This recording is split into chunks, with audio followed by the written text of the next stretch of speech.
होती है और शुरू होते ही कुछ ऐसा हो जाता है जिसकी कल्पना न तो स्पीकर ने की थी और न ही भाजपा ने। अध्यक्ष जी,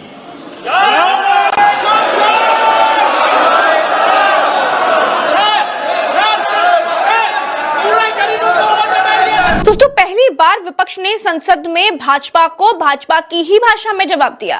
पहली बार संसद में भाजपा समेत स्पीकर भी विपक्ष के जाल में उलझ कर रह गए। हालात ये हो गई कि स्पीकर ओम बिरला तिलमिला गए और उनकी तिलमिलाहट कैमरों में कैद हो गई। ओम बिरला भाषा का संतुलन खो बैठे और अखिलेश यादव को भाषा की मर्यादा भूलकर सर्वदलीय बैठक का पाठ पढ़ाने लगे। अखिलेश जी, आप सदन के नेताओं को भेजा करो तो थोड़ा समझा कर भेजा करो। निर्णय करने की क्षमता हो तो सर्वदलीय बैठक में आया करो। दोस्तों, अखिलेश यादव ओम बिरला के रहमो करम पर तो संसद में पहुंचे नहीं हैं। पूर्व मुख्यमंत्री हैं, सम्मानित सांसद हैं और एक बार के नहीं कई बार के सांसद हैं। उनकी पार्टी के 38 सांसद हैं। लेकिन जिस तरह की भाषा स्पीकर ओम बिरला इस्तेमाल कर रहे हैं, क्या वो इस तरह की भाषा मोदी के लिए या फिर शाह के लिए इस्तेमाल कर सकते हैं? कभी नहीं कर सकते। दरअसल दोस्तों, विपक्ष समेत अखिलेश यादव एसआईआर पर चर्चा चाहते थे, सरकार का जवाब चाहते थे। लेकिन पिछले 3-4 दिनों से संसद 10-15 मिनट चलकर के ही स्थगित हुई जा रही थी। विपक्ष ने एक योजना बनाई कि चलो ऑपरेशन सिंदूर पर चर्चा के लिए कर देते हैं हाँ। इस हाँ के बाद भाजपा की तरफ से राजनाथ सिंह, अमित शाह, गडकरी और मोदी जैसे तमाम बड़े नेता तो सदन में आएंगे ही आएंगे। उस बीच एसआईआर पर जवाब मांगा जाएगा और हुआ भी वैसा ही। गडकरी, शाह समेत तमाम बड़े नेता आए। एसआईआर के सवालों पर वो मौन बैठे रहे। ओम बिरला को यह लगा कि विपक्ष तो बौआ है, लेकिन विपक्ष कौवा निकला और इसी झल्लाहट में ओम बिरला ने अखिलेश यादव के लिए रूखे शब्दों का इस्तेमाल किया। इसे जब बिहार में नागरिकता बांट रहे चुनाव आयोग के एसआईआर को रोकने के लिए विपक्ष ने हंगामा किया, गोगोई समेत इंडिया के तमाम सांसद वेल में उतर आए। कुछ सांसद स्पीकर के आसन के नीचे तक पहुंच गए और स्टॉप एसआईआर की तख्तियां लहराने लगे। इसके बाद ओम बिरला राहुल गांधी को नसीहत देने लगे। माननीय प्रतिपक्ष के नेता, आपके दल के नेताओं को समझाओ, इनको सदन में पर्चे फेंकने के लिए, तख्तियां लाने के लिए नहीं भेजा है। आप प्रश्नकाल नहीं चलाना चाहते, आखिर जवाब दो। देश जानना चाहता है कि आप प्रश्नकाल क्यों नहीं चलाना चाहते। 10 महत्वपूर्ण मंत्रालयों पे आज चर्चा होने वाली है। शिक्षा, पर्यावरण, वित्त, श्रम, ऐसे महत्वपूर्ण विभागों पर चर्चा होना चाहती है। सदस्यों का समय होता है, आप प्रश्नकाल नहीं करना चाहते। आखिर क्यों प्रश्नकाल स्थगित करा रहे हो आप? क्यों सदन के अंदर नारेबाजी, तख्तियां, पर्चा फेंक रहे हो? ये सदन के अंदर मर्यादा आपकी? देश देखना चाहता है कि आप नियोजित तरीके से सदन को बाधित करते हैं, संसद की मर्यादाओं को गिराते हैं, गरिमा को गिराते हैं। आप चर्चा नहीं करना चाहते, आप मुद्दों पर विषय नहीं रखना चाहते, प्रश्नकाल पर माननीय सदस्यों को बोलने नहीं देते आप। ये तरीका आपका उचित नहीं है। मैं फिर आपको आग्रह कर रहा हूं, सदन की मर्यादाओं को बना के रखो। सदन सबका है, देश की 140 करोड़ जनता की अभिव्यक्ति का सर्वोच्च संस्था है। आप इसी तरीके का आचरण व्यवहार करना चाहते हैं, ये देश देखेगा कि आपने प्रश्नकाल को नियोजित तरीके से बाधा पहुंचाई, तख्तियां लहराई, पर्चे फेंके, नारेबाजी करी।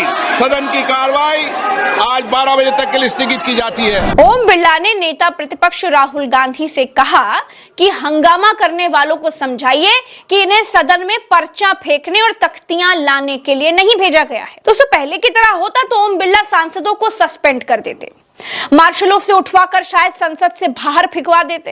ये सारे सांसद जो अभी संसद में हंगामा कर रहे हैं, ये गांधी जी की मूर्ति के आगे धरना प्रदर्शन कर रहे होते। लेकिन लोगों ने भाजपा को बहुमत से नीचे रोककर होकर घमंड तोड़ा। सांसदों को संसद से बाहर फेंकवाने वाला इनका जो अहंकार है उसको भी जनता ने खत्म कर दिया। आप प्रश्नकाल नहीं चलाना चाहते, सदन की कार्रवाई 2 बजे तक के लिए स्थगित की जाती है। दोस्तों, विपक्ष इस बात को बड़ी अच्छी तरीके से जानता है कि ऑपरेशन सिंदूर पर चर्चा करके भाजपा सिर्फ अपनी वाहवाही की बात ही करेगी, सेना के नाम का इस्तेमाल करेगी, लेकिन ट्रंप युद्ध क्यों रोक दिए हैं इस पर बात नहीं करेगी। भाजपा ये बताएगी ही नहीं कि हमलावर अभी तक क्यों नहीं पकड़े गए। भाजपा ये कभी नहीं बताएगी कि ट्रंप ने युद्ध विराम की घोषणा क्यों की थी। भाजपा सिर्फ अपनी कथा सुनाएगी। आज के हिसाब से बिहार में जो चुनाव आयोग कर रहा है उस पर चर्चा करनी चाहिए थी। लाखों मतदाता जिनके नाम काटे गए, क्या वो भारत देश के नागरिक नहीं रहेंगे या सिर्फ उनका नाम ही काटा गया है? 11 बजे, 12 बजे, 1 बजे 3 बार संसद की कार्रवाई स्थगित होने के बाद 2 बजे जब संसद की कार्रवाई शुरू हुई तो किरण रिजिजू को कैमरे पर वादा करना पड़ा कि हम विपक्ष के विषयों पर चर्चा करेंगे, पहले ऑपरेशन सिंदूर पर चर्चा करने दी जाए। बीएससी में तय किया गया है कि पहले हम ऑपरेशन सिंदूर पर चर्चा करेंगे, कोई और मुद्दा आते हैं तो उसको बीएससी में तय करेगा। तो मेरा अनुरोध है अपने विपक्ष के साथियों से, आज जैसे तय किया गया है 2 बार सदन स्थगित हो चुके हैं, आज चर्चा हम जैसे तय किया है ऑपरेशन सिंदूर पर 16 घंटे का चर्चा करने के बाद कोई भी विषय जो बीएससी में आएगा और बीएससी में रूल के तहत, परंपरा के तहत अध्यक्ष जी के परमिशन से जो भी अगर एक्सेप्ट करता है तो सरकार तैयार है। किसी विषय को लेकर के यहाँ कंडीशन लगा करके आज का इस डिबेट को, महत्वपूर्ण ऑपरेशन सिंदूर डिबेट को डिस्टर्ब करने का कोशिश ना करें, मेरा यह आग्रह है आपसे सबसे। दोस्तों, 3 घंटे के बवाल के बाद फाइनली राजनाथ सिंह को ऑपरेशन सिंदूर पर बोलने के लिए खड़ा होना पड़ा। अध्यक्ष महोदय, सबसे पहले तो मैं आपके माध्यम से सदन के सभी दलों के, मैंने जितने भी हमारे सम्मानित सदस्य हैं उनके प्रति आभार व्यक्त करना चाहता हूं कि ऑपरेशन सिंदूर की जो शानदार कामयाबी हासिल हुई है उस पर चर्चा करने के लिए आज सदन पूरी तरह से तैयार है। अध्यक्ष महोदय, सबसे पहले मैं इस सदन के माध्यम से मैं देश के उन वीर सपूतों को, उन बहादुर सैनिकों को नमन करता हूं जिन्होंने की राष्ट्र की सीमाओं की रक्षा के लिए और जब भी आवश्यकता पड़ी है अपना बलिदान देने में वो पीछे नहीं रहे। विपक्ष ने भी ढिठाई दिखाई, लेकिन फिर भी भाजपा ने इस मसले से पीछे हटना मुनासिब नहीं समझा। वो पीछे नहीं हटे।